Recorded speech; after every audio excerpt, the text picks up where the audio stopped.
Captain Jake Morrison walked through the long hallway of the Galactic Council station. His boots made soft sounds on the metal floor. The walls were covered with strange symbols from dozens of alien worlds. Jake had seen these symbols many times before, but today they felt different. Today they felt like warnings. Behind him walked Admiral Lisa Carter, Commander Paul Davis, and Lieutenant Amy Brooks. They were the human representatives sent to meet with the Council. Jake had hoped this would be a normal diplomatic meeting. He was wrong. The main chamber was huge. The ceiling stretched up so high that Jake could barely see the top. 12 different alien species sat in a circle around the center of the room. Each species had its own platform that floated in the air. The platforms glowed with different colors, casting strange shadows on the walls. Jake stopped in the center of the circle. He looked up at the aliens who were staring down at him. Some had eyes like insects. Others looked like they were made of pure light. One looked like a giant snake with arms. Jake had met with these beings before, but they had always been polite. Today felt different. Vex Tar spoke first. He was the representative of the Cathara species. His body looked like a giant mantis, with 4 arms and compound eyes that reflected the light like mirrors. When he spoke, his voice came through a translator device that made his words sound cold and mechanical. "Human Morrison," Vextar said, "the Council has made a decision about your people." Jake felt his stomach tighten. This was not how diplomatic meetings usually started. "We are honored to hear the Council's wisdom," he replied, using the formal words that diplomats always used. Vextara's compound eyes glittered. "Your species has expanded too far into space. You have claimed too many worlds. The Council believes this expansion must stop." Admiral Carter stepped forward. She was a tall woman with gray hair who had served in the human fleet for 30 years. "Our expansion has been peaceful," she said. "We have followed all galactic laws. We have helped many species develop their worlds." The Zephyrian representative spoke next. The Zephyrians were beings of pure energy contained in glowing fields. When they spoke, their voices seemed to come from everywhere at once. "Your help was not requested," the Zephyrian said. "Your involvement has upset the natural order." Commander Davis frowned. He was a younger man with dark hair and scars on his hands from his time as a ship engineer. "What natural order?" he asked. "The galaxy is vast. There is room for everyone." The Serpentine Krolith representative raised its massive head. Its scales were black with silver patterns that moved like liquid metal. "Room must be earned," it hissed. "Your species is young. You lack wisdom. You do not understand the consequences of your actions." Lieutenant Brooks, who was the youngest member of the human delegation, looked confused. She had brown hair tied back in a neat bun and wore the blue uniform of the human diplomatic corps. "What consequences?" she asked. "Our colonies are thriving. The species we work with are prosperous. We have brought peace to dozens of systems," the Valdorian representative responded. The Valdorians were telepathic beings who looked somewhat like humans, but with pale blue skin and large black eyes. When they spoke, their words appeared directly in the minds of everyone present. "Peace through dominance is not true peace," the Valdorian said. "Your technology gives you unfair advantages. Other species cannot compete." Jake felt anger rising in his chest, but he kept his voice calm. "We share our technology freely. We teach any species that wants to learn. We do not dominate anyone." Vextar made a clicking sound that might have been laughter. "You say you do not dominate, yet every system you enter becomes dependent on your technology. Every species you help becomes weaker without your assistance. This is domination disguised as kindness." Dr. Helen Price stepped forward from the back of the human group. She was the chief scientist on the delegation, a middle-aged woman with graying hair and intelligent eyes behind wire-rimmed glasses. Our research shows that species grow stronger when they learn new technologies, she said. Education and knowledge sharing benefit everyone, the Gromalian representative spoke up. The Gromalians were short, stocky beings with 4 arms and skin that changed color based on their emotions. Right now, the Gromalian's skin was a deep red, which Jake knew meant anger or frustration. Your research is flawed, the Gromalian said. Young species should develop naturally, without interference. From more advanced civilizations. Admiral Carter looked around the circle of alien representatives. Are you saying that advanced species should not help younger ones? Should not share knowledge or technology? The Quillan representative answered. The Quillans were tall, thin beings with long limbs and faces that somewhat resembled birds. Help creates dependence, the Quillan said. Dependence creates weakness. Weakness leads to extinction when the help is removed. Jake began to understand what was happening. This was not a discussion. This was a judgment that had already been made. What exactly is the Council asking us to do? He said. Vextar leaned forward on his platform. The Council is not asking. The Council is ordering. Humanity will withdraw from 70% of your current territories. You will surrender 70% of your military fleet to Council control. You will cease all technological assistance to developing species. The human delegation stood in shocked silence. Commander Davis was the first to find his voice. That would leave us defenseless. It would abandon millions of human colonists. It would cut off dozens of species from technologies they depend on to survive. The Zephyrian's energy field pulsed brighter. That is not the Council's concern. The galaxy existed for millions of years before humans appeared.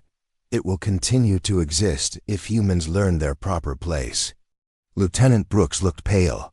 What if we refuse? The Krolith representative's silver patterns moved faster across. It scales. Refusal is not an option. The combined fleets of the Council species number in the tens of thousands.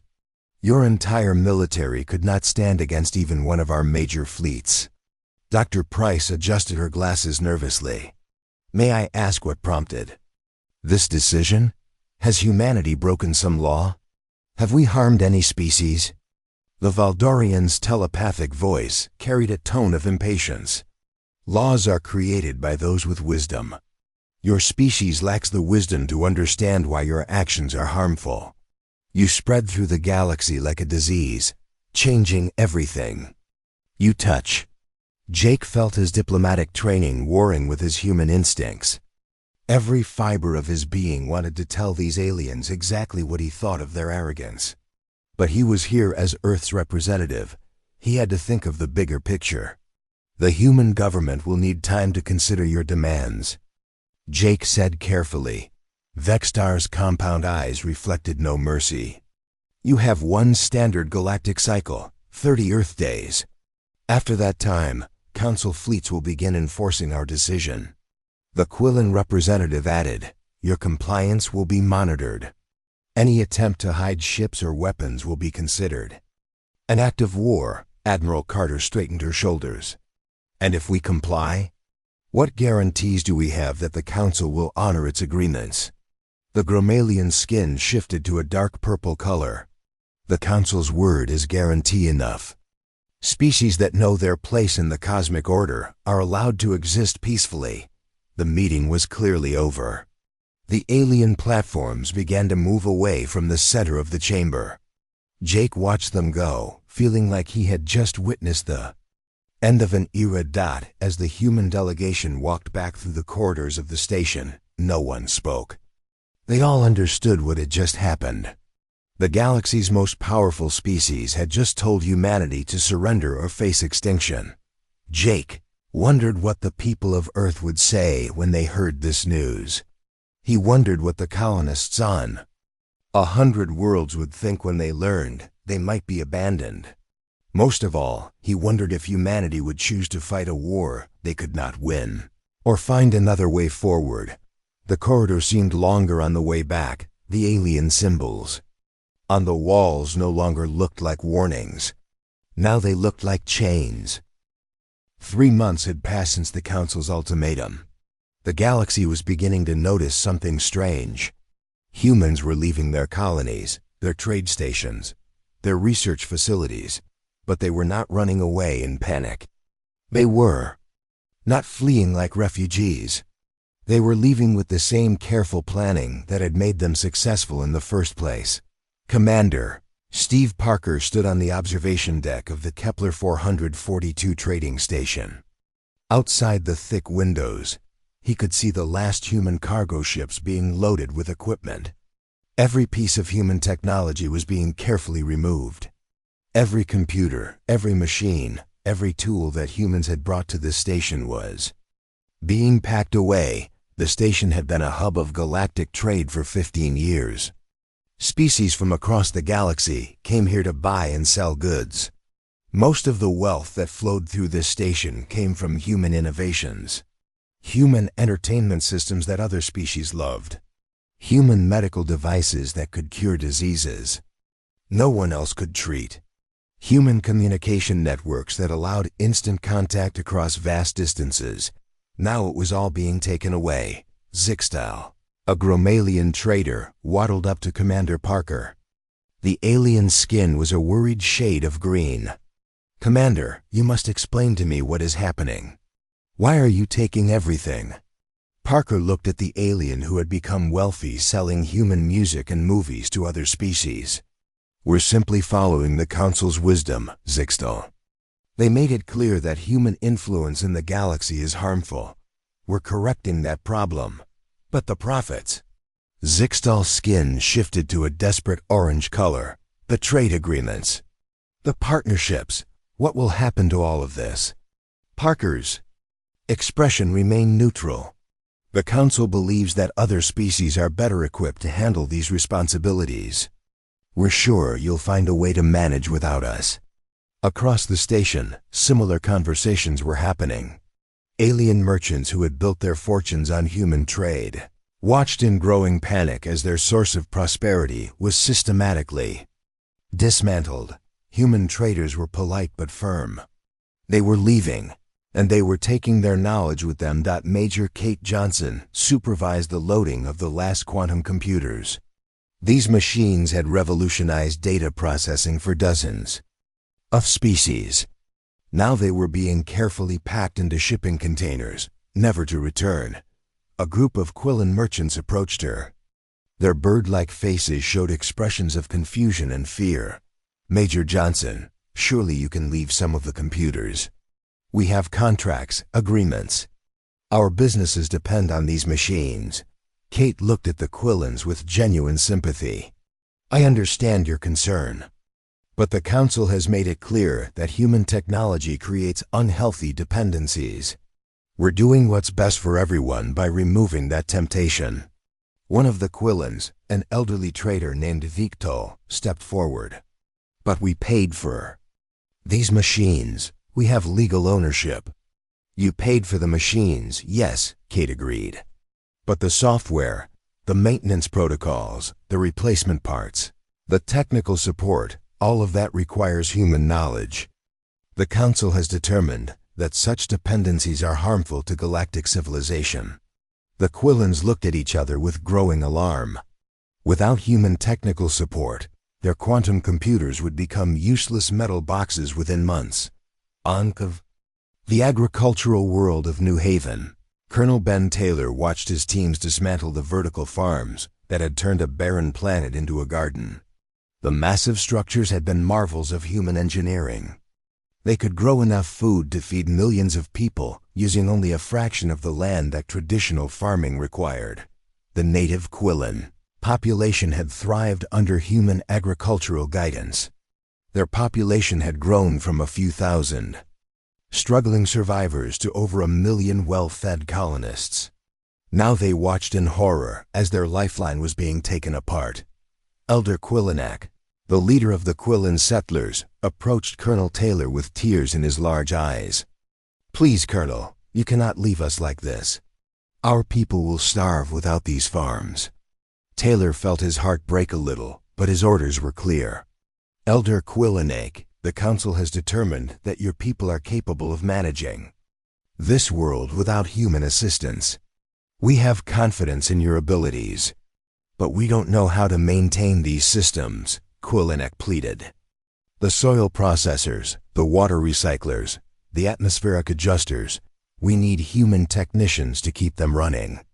Dr. Emma Clark, the colony's chief botanist, stepped forward. She handed the elder a datapad containing basic agricultural information. We're leaving you everything we legally can. This contains instructions for traditional farming methods that your people can use. Quillenake looked at the pad with despair. Traditional farming would support maybe 1/10 of their current population. This is a death sentence for most of our people. Emma's voice was gentle but firm.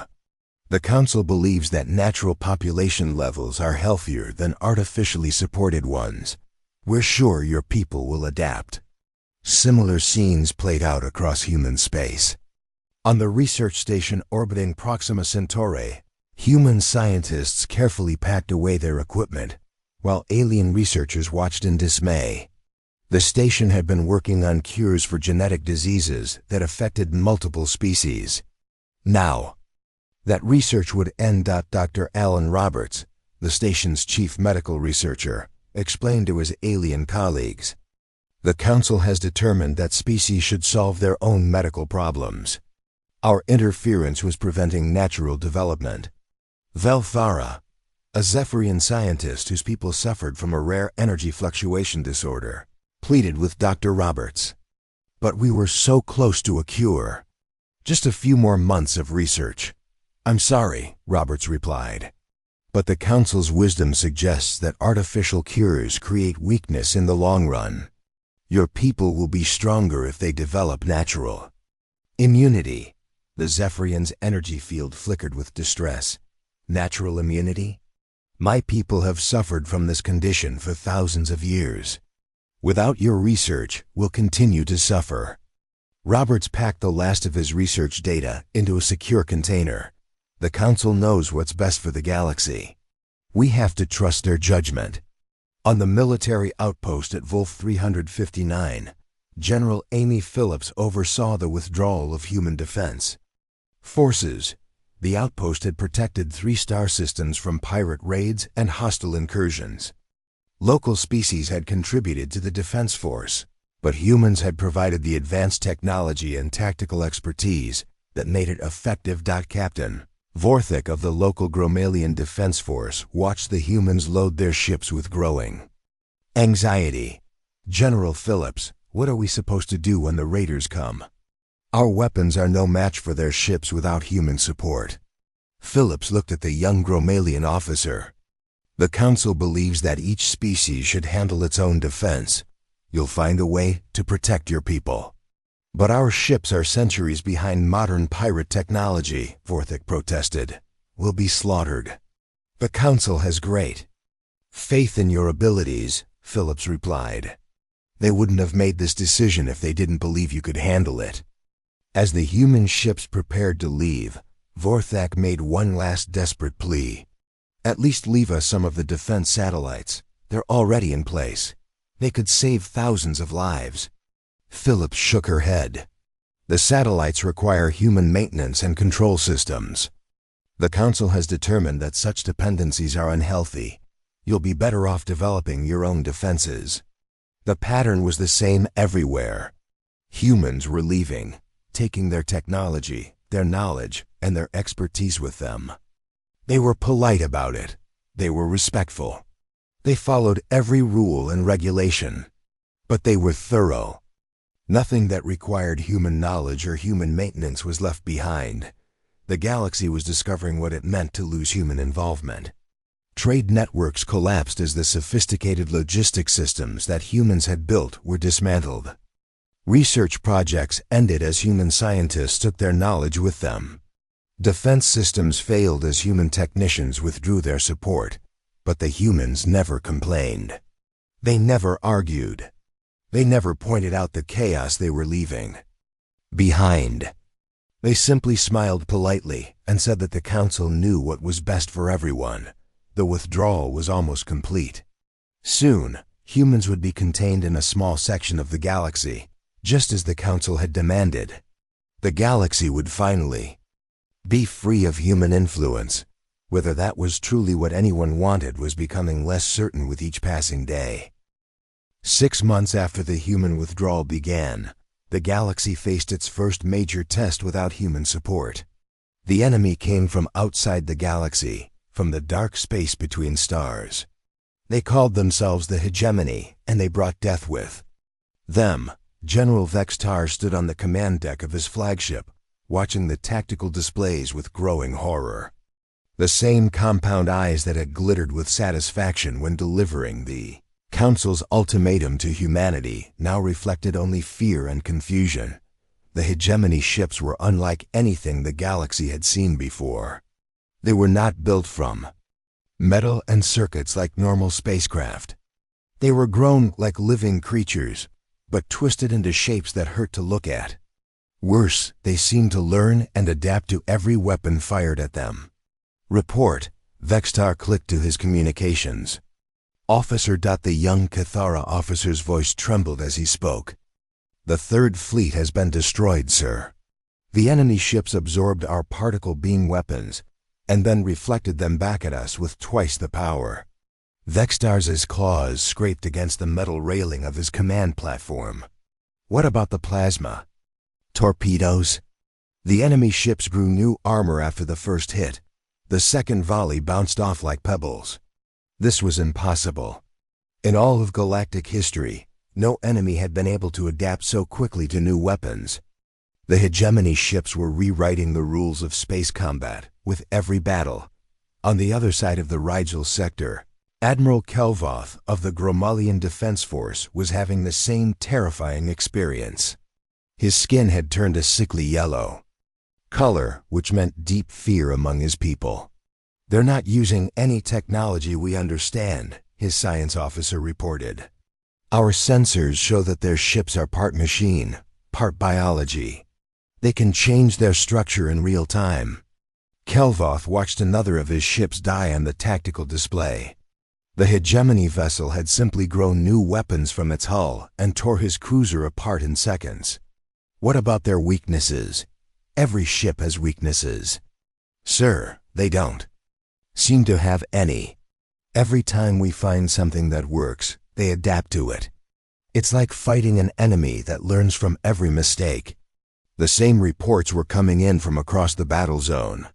The Hegemony forces were small in number, but they were destroying everything the Council forces sent against them.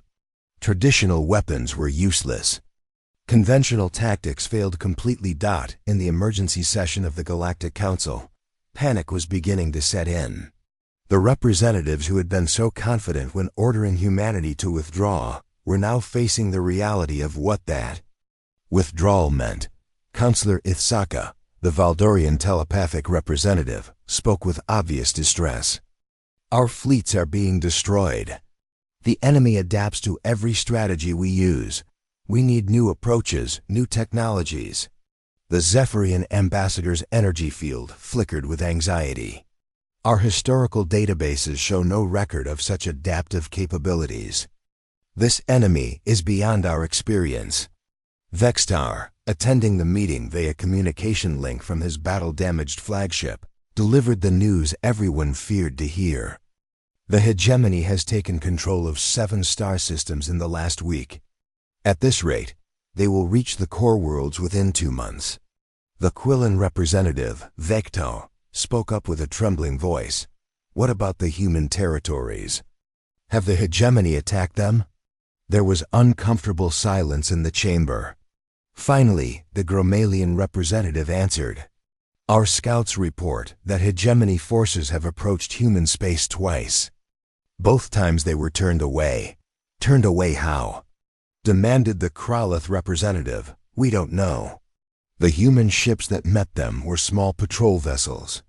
There was no visible conflict. The Hegemony ships simply left. Counselor Ithsaka leaned forward. This makes no sense. If the hegemony can destroy our battle fleets, how can human patrol ships turn them away? Vextar's voice crackled through the communicator. Perhaps we should ask the humans for assistance. The chamber fell silent. The same aliens who had demanded human submission 6 months ago were now suggesting they ask for human help. The Zephyrian ambassador spoke first. The humans withdrew as ordered. We told them their interference was harmful to galactic civilization. That was before we faced an enemy we cannot defeat, Vextar replied grimly. Pride is a luxury we can no longer afford. But when the Council sent a formal request for assistance to human space, the response was polite but firm. Admiral Lisa Carter herself delivered the message via subspace communication. We appreciate the Council's confidence in our abilities, Carter said, her image flickering on the main display. However, we must respectfully decline to interfere. The Council determined that humanity lacks the wisdom for such responsibilities. We defer to your superior judgment in these matters. The Council representative stared at the blank screen after the communication ended. The humans had thrown their own words back at them with perfect diplomatic courtesy. Meanwhile, the hegemony advance continued. On the agricultural world of New Haven, the Quillan colonists that had been abandoned by human farmers faced a terrible choice. The hegemony ships appeared in orbit around their world like dark clouds blocking out the sun. Elder Quillanek, the same leader who had begged Colonel Taylor not to leave, now stood in the ruins of the vertical farms that had sustained his people. Without human maintenance, the complex systems had broken down within months. More than half the population had already died from starvation. The hegemony commander's voice echoed from speakers across the planet. The translation was rough, but the meaning was clear. Surrender now, and your deaths will be quick. Resist, and we will make your suffering last for generations. Quillanek looked at his starving people. They had no weapons that could threaten the hegemony ships. Their defense systems had depended on human technology that no longer worked. We surrender, he said into the communication device. The same scene played out across dozens of worlds. Species that had grown dependent on human technology found themselves defenseless. Planets that had thrived under human agricultural guidance were now populated by starving refugees. Research stations that had been working on vital medical treatments stood empty and dark. On Kepler 442, the trading station that had once been the hub of galactic commerce was now a hegemony military outpost. Zixtal, the Gromullian trader who had grown rich selling human entertainment, was now a slave labor in the enemy's factories. The quantum computers that had revolutionized galactic communication were gone, taken by the humans. The defense networks that had protected peaceful worlds were offline, their human technicians withdrawn. The medical research that could have saved millions was lost, packed away in human ships that had departed months ago. Dr. Lisa Chun, the Council's chief xenopsychologist, presented her analysis to the emergency session. Her report was devastating in its simplicity. The humans didn't just withdraw their ships and their people, she explained. They withdrew their knowledge, their expertise, their entire approach to problem solving. We built our civilization on the foundation of human innovation, and when they left, that foundation crumbled. Counselor Ithsaka's telepathic voice was heavy with regret. Are you saying we cannot defeat this enemy without human help? I'm saying we cannot defeat this enemy the way we've always fought before, Dr. Chun replied. The hegemony uses adaptive biomechanical technology. Our traditional weapons and tactics are useless against them. We need new approaches, innovative thinking, creative solutions. And the humans have those qualities, the Zephyrian ambassador admitted reluctantly. The humans pioneered most of the technologies we now consider standard, Dr. Chun continued. Their research methods, their experimental approaches, their willingness to try unconventional solutions. We dismissed all of that as reckless or unwise. Now we're facing an enemy that requires exactly those qualities to defeat. Vextara's image appeared on the communication screen, his compound eyes reflecting the fires of burning ships. The hegemony has taken another 3 systems. At this rate, the Council worlds themselves will be under attack within weeks. The representatives looked at each other with growing desperation. The same species they had dismissed as too young and unwise might be their only hope for survival. But the humans had learned the lesson the Council taught them. They were staying exactly where they had been told to stay, doing exactly what they had been told to do. The galaxy was burning, and humanity was watching from a distance, respecting the wisdom of their betters. The hegemony war machine rolled forward like a plague across the galaxy. One by one, the worlds that had once flourished under human guidance fell to the adaptive enemy. The same planets that the Council had declared would be better off without. Human interference were now burning under alien weapons. On the homeworld of the Quillan people, the situation had become desperate. What remained of their population huddled in underground shelters, listening to the sounds of hegemony ships overhead. Elder Quillanek, once the leader of a thriving colony world, now commanded a group of starving refugees. "How many do we have left?" he asked his aide, a young Quillan named Tekvar.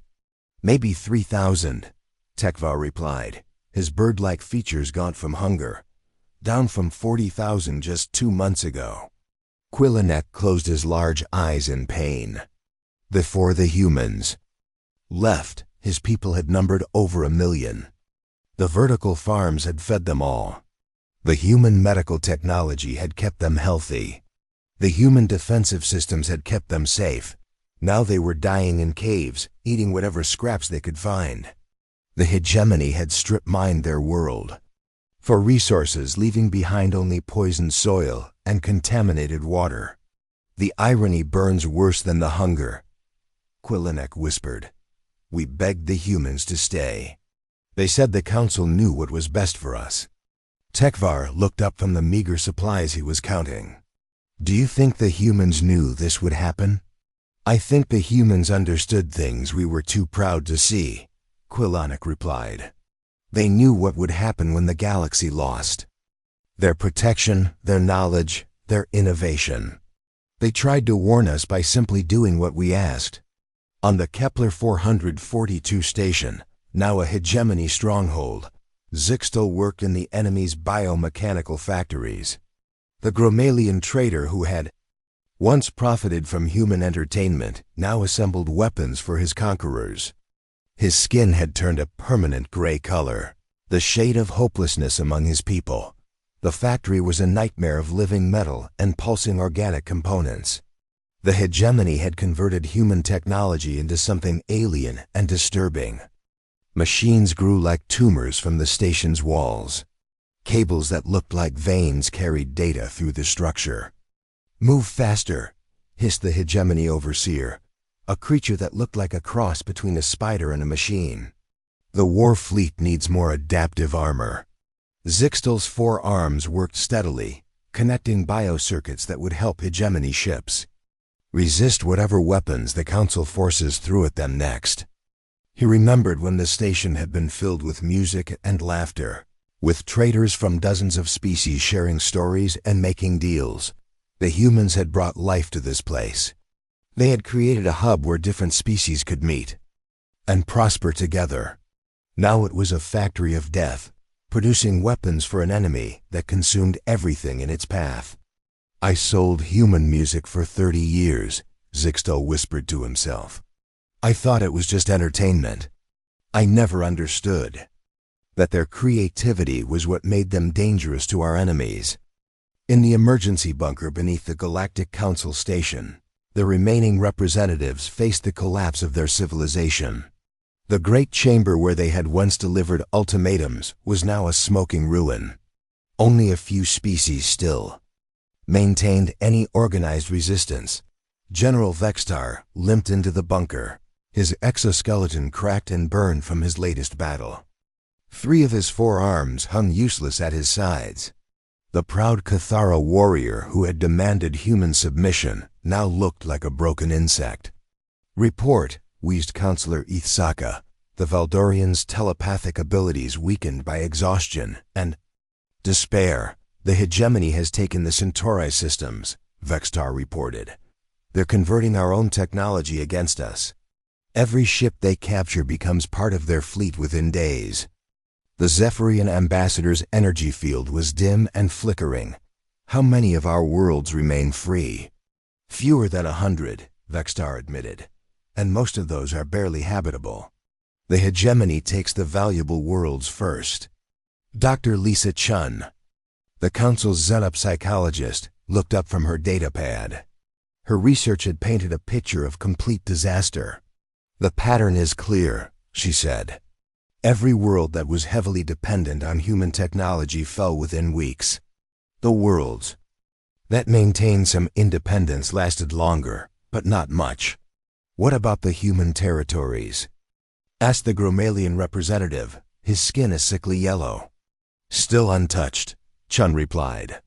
"The hegemony sends scout ships toward human space regularly, but they always turn away.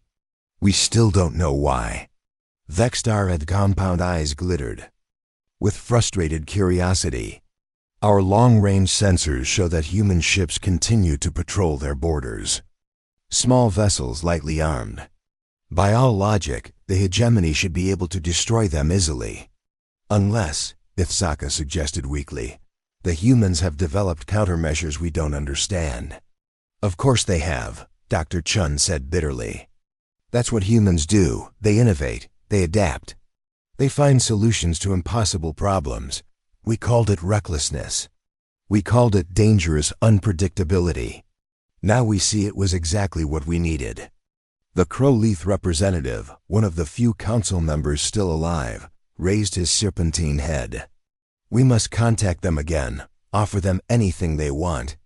Territory, resources, political power." "We tried that," the Zephyrian reminded him. "They refused. They said they lacked the wisdom to help." "They're mocking us," Vextar realized suddenly. "They're using our own words against us. Every time we ask for help, they repeat exactly what we told them." Dr. Chun nodded grimly. "They're teaching us a lesson. The same way a parent teaches a child, by letting them face the consequences of their actions."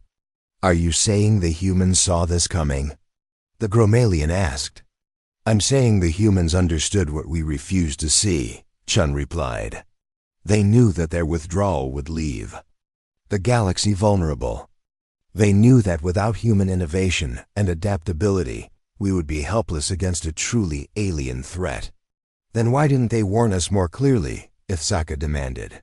"They did warn us," Chun said sadly.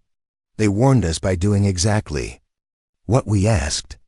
They showed us what the galaxy would look like without them. We were too arrogant to listen." Meanwhile, in human space, Admiral Lisa Carter stood on the bridge of the Earth defense ship Liberty, watching the long-range sensors track another hegemony probe. The alien vessel approached the border of human territory, scanned for several minutes, then turned away, just as all the others had done. "That's the 15th probe this month," reported Captain Ryan Foster, the ship's commanding officer. "They're learning," Carter observed. "Each probe stays a little longer, scans a little deeper. They're trying to understand why we're different. Should we be worried?" asked Commander Nina Walsh, the ship's tactical officer. Carter smiled grimly. "The hegemony adapts to conventional technology and tactics. Everything the Council species use follows patterns that can be predicted and countered. But human technology doesn't follow those patterns. Because we don't follow the rules," Foster said with understanding. "Exactly. We innovate constantly. We make changes just to see what happens. We build redundant systems and then modify them for entirely different purposes. To an adaptive enemy, we're chaos incarnate." Dr. Marcus Webb, the ship's chief scientist, looked up from his research station. "The latest intelligence from the war zone shows The hegemony is struggling with anything that requires creative problem-solving. They can adapt to energy weapons and kinetic weapons, but they can't adapt to randomness. The Council species have been using the same technologies and tactics for thousands of years, Carter noted. They're predictable. We've been innovating and changing for barely 2 centuries. We're completely unpredictable, Commander Walsh frowned. But they're still dying out there. Billions of innocents who never asked for this war. Carter's expression grew somber. Yes, they are. And that weighs on all of us. But the Council made their choice. They decided that human influence was more dangerous than human absence. Now they're learning the cost of that decision. Will we ever help them? Foster asked quietly. When they're ready to listen, Carter replied. When they understand that cooperation is stronger than domination. When they realize that diversity of thought is more valuable than conformity to ancient wisdom. The sensors chimed as another hegemony probe appeared at the edge of human space. Like all the others, it scanned briefly and then departed, unable to comprehend the chaotic creativity that made humanity immune to its adaptive capabilities. In the depths of space, the galaxy burned while humanity watched and waited, respecting the wisdom of those who had demanded their silence.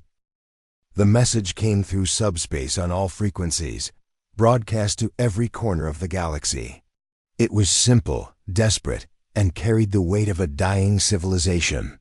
The Galactic Council was calling for help. Captain Jake Morrison stood in the same transport bay where he had first received the Council's ultimatum nearly 2 years ago. But now everything was different. He was no longer a supplicant coming to receive orders. He was humanity's chosen representative, arriving to hear a plea. The Council station was a shadow of its former self.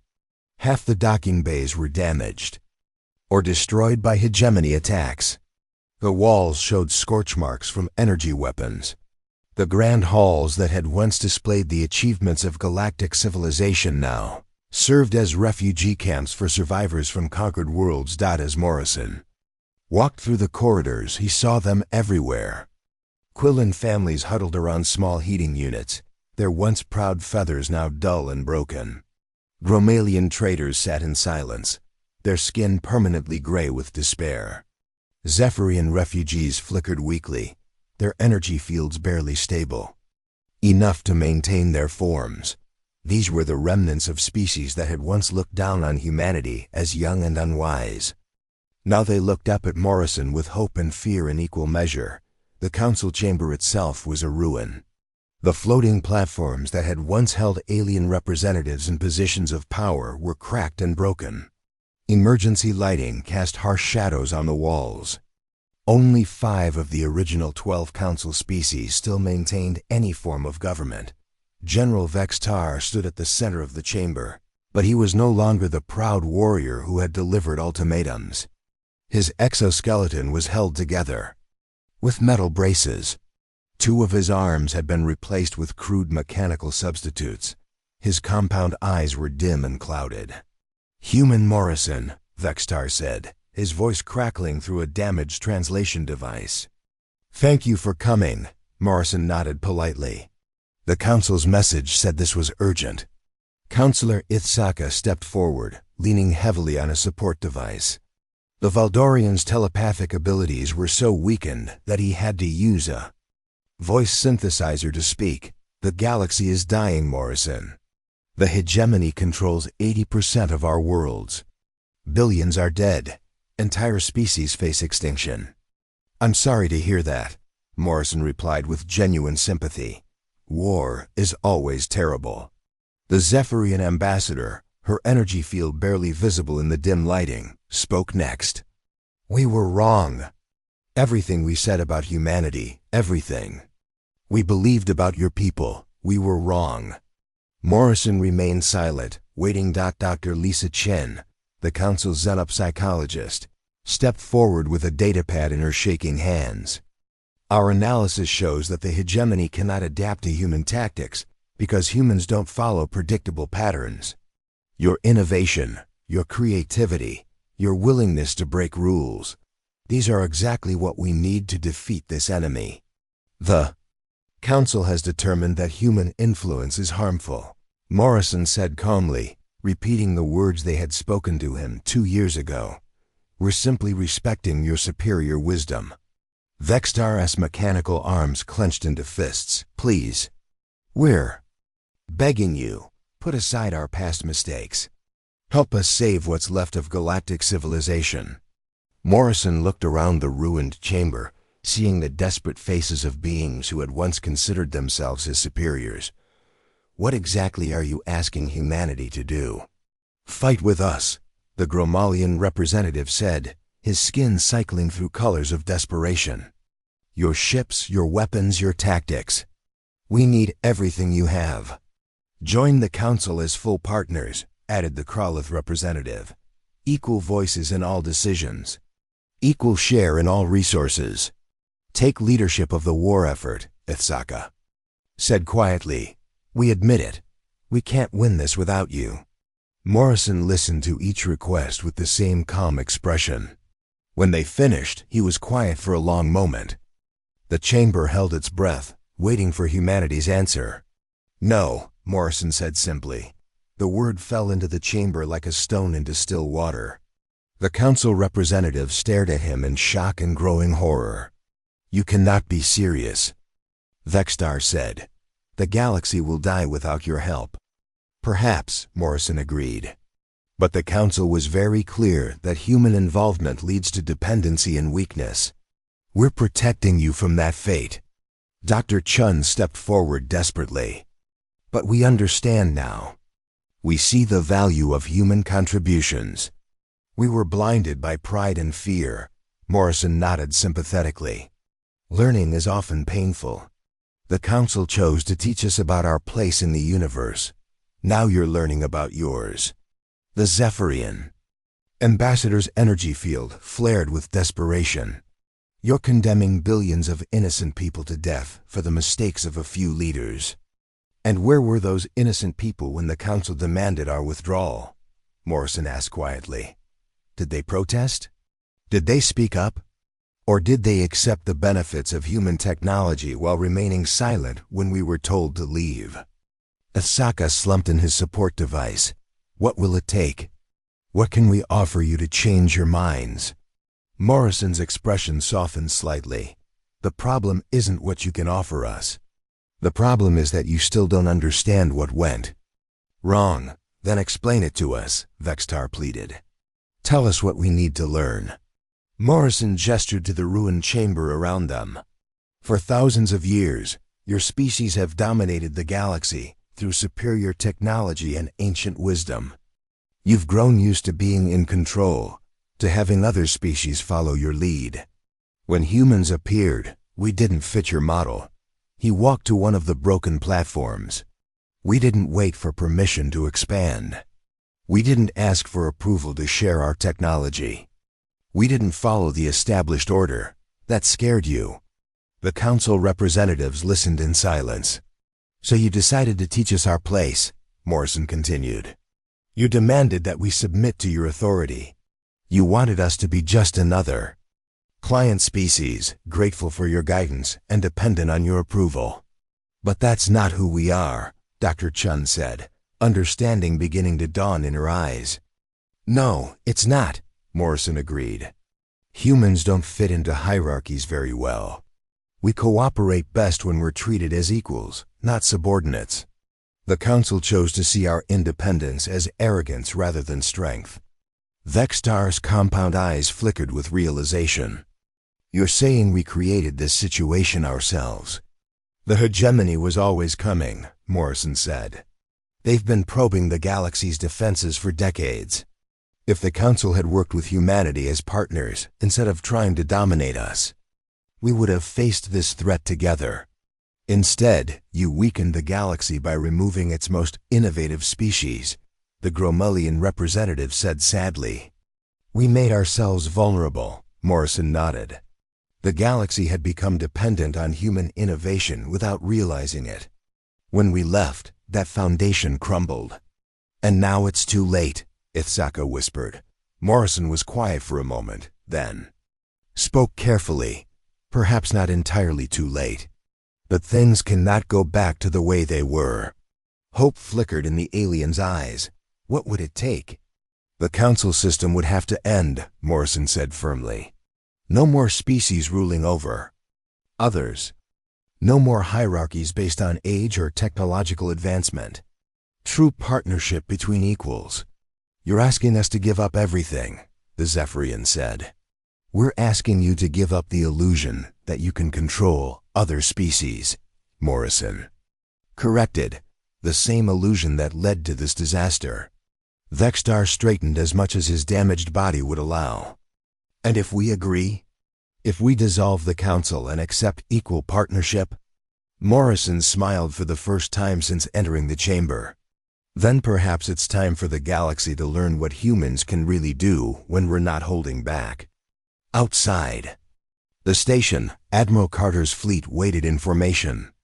The ships carried new technologies developed during humanity's isolation, weapons and defenses that the hegemony had never encountered.